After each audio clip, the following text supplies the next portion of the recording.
The Mayor of Narcissism. Hello, I'm H.G. Tudor. One aspect of my work is to enable people to make sense of the behaviours that they see around them in the world at large and realise, that's narcissism. I now see that the reason why that person is behaving in the way that they are is as a consequence of the fact that they are likely to be a narcissist.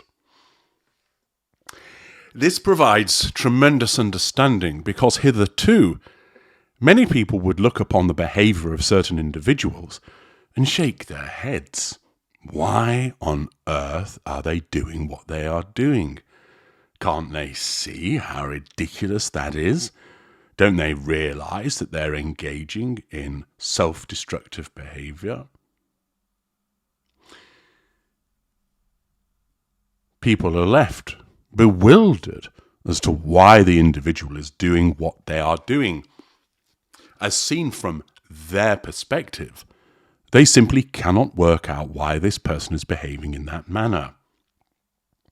On a smaller scale, this invariably happens in a relationship where the victim of a narcissist regards the behaviour of the narcissist, understandably, but unhelpfully, through their own perspective.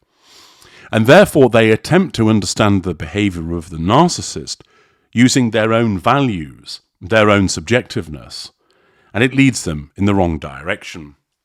Whereas, if they applied the narcissistic perspective to their partner's behaviour, it would then make sense.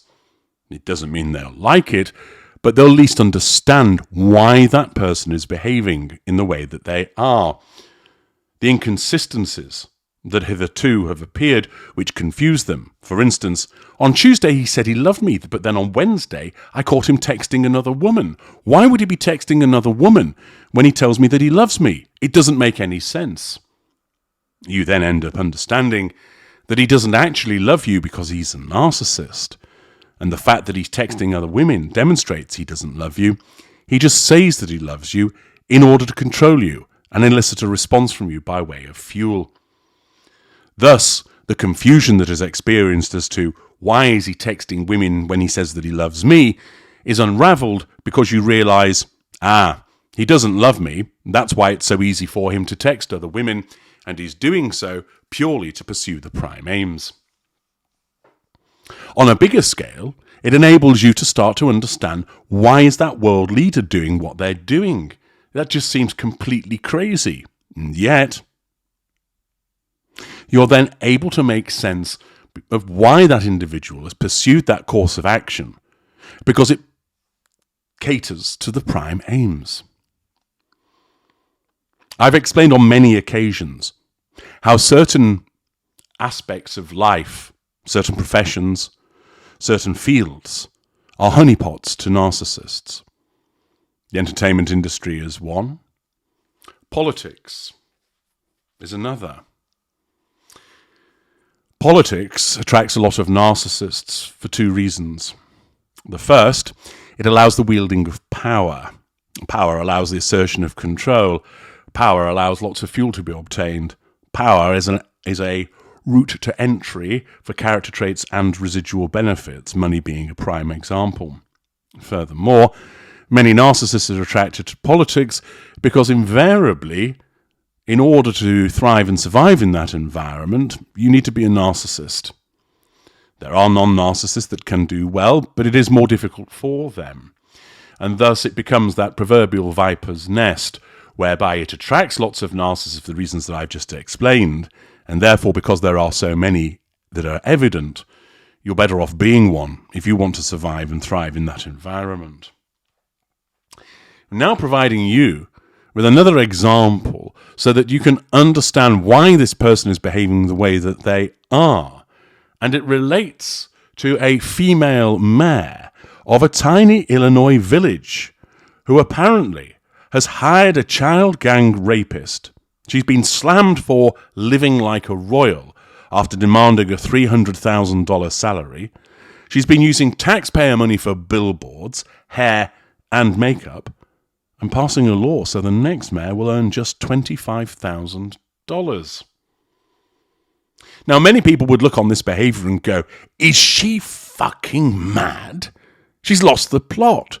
She's some deranged despot that's engaging in this dictatorial behaviour. But what they're unlikely to realise is that this is a narcissist in action. This situation in this Illinois village has been reported on in the Daily Mail. Let's look more at the behaviours and unpack what's going on. The first female mayor of a tiny Illinois village has been slammed for living like a royal at taxpayer expense, sense of entitlement, lack of accountability, lack of boundary recognition, by taking a $300,000 salary and racking up huge expenses. Glamorous Tiffany Henyard was elected leader of Dalton, a village of 20,000 people, in 2021, but has since come under fire for what many see as her excessive spending. She regularly engages the services of a professional hair and makeup team, vanity, grandiosity, and a stylist before public appearances and photo shoots for the county's taxpayer-funded billboards, which often feature the 40-year-old in what some have seen as shameless self-promotion. That demonstrates her sense of entitlement, her grandiosity, the need to assert control by appearing attractive and utilising the billboards for her own personal promotion. Henyard is always snapped in tasteful, expensive-looking outfits.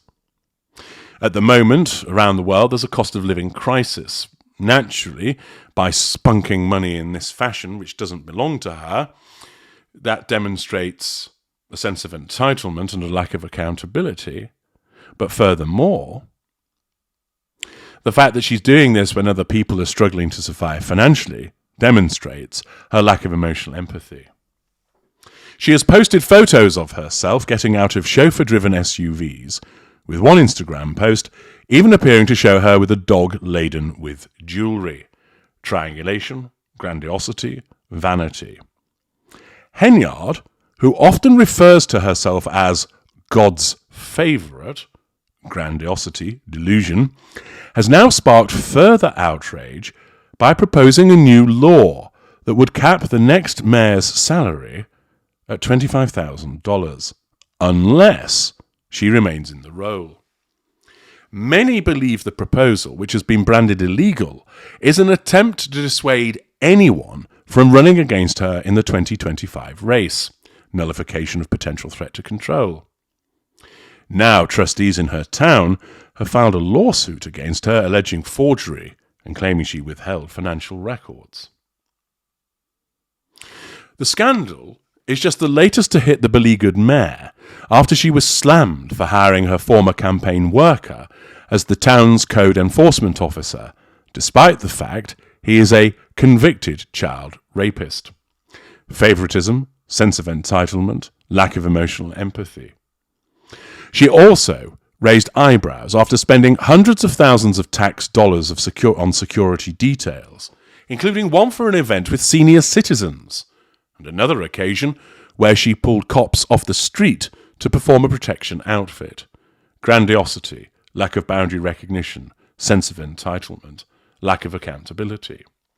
Among other expenses was a trip to Las Vegas, where she racked up a $3,000 airfare, apparently to attend a conference. Questions have emerged over how she funds her apparently lavish lifestyle, especially since she has repeatedly swerved questions, deflection, and dismissed criticism by branding trustees for the township as haters in TikTok videos. Naturally, where she has been rightfully criticised with regard to her conduct, that is a threat to her need for control.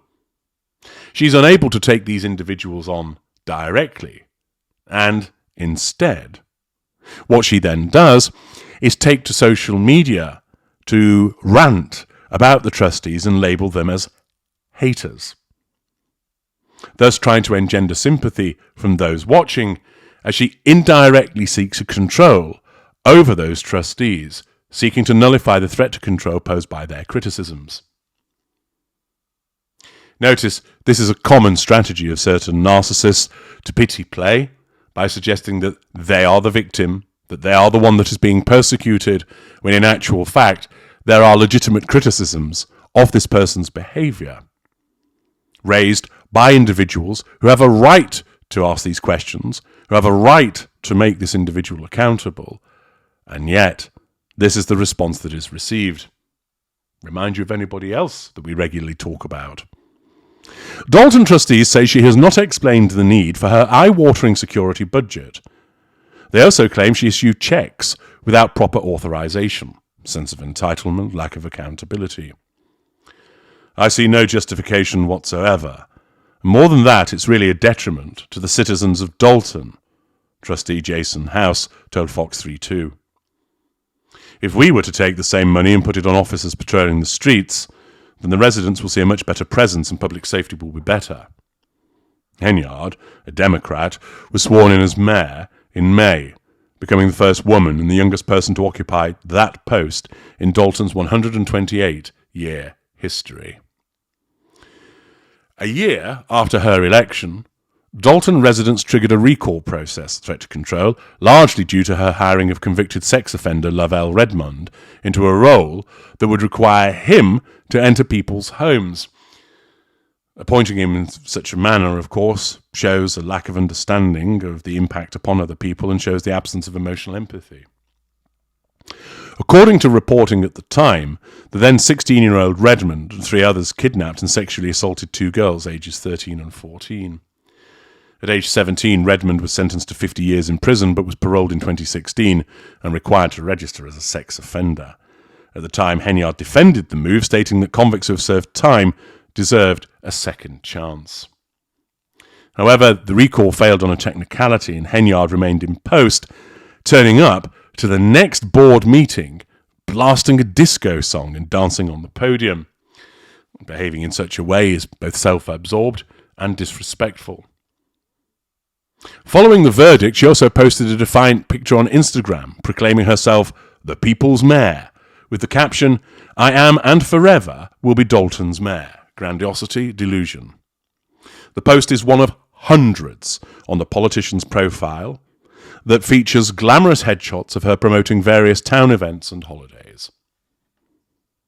Visitors to her website are greeted by a huge selfie and encouraged to offer donations, residual benefits.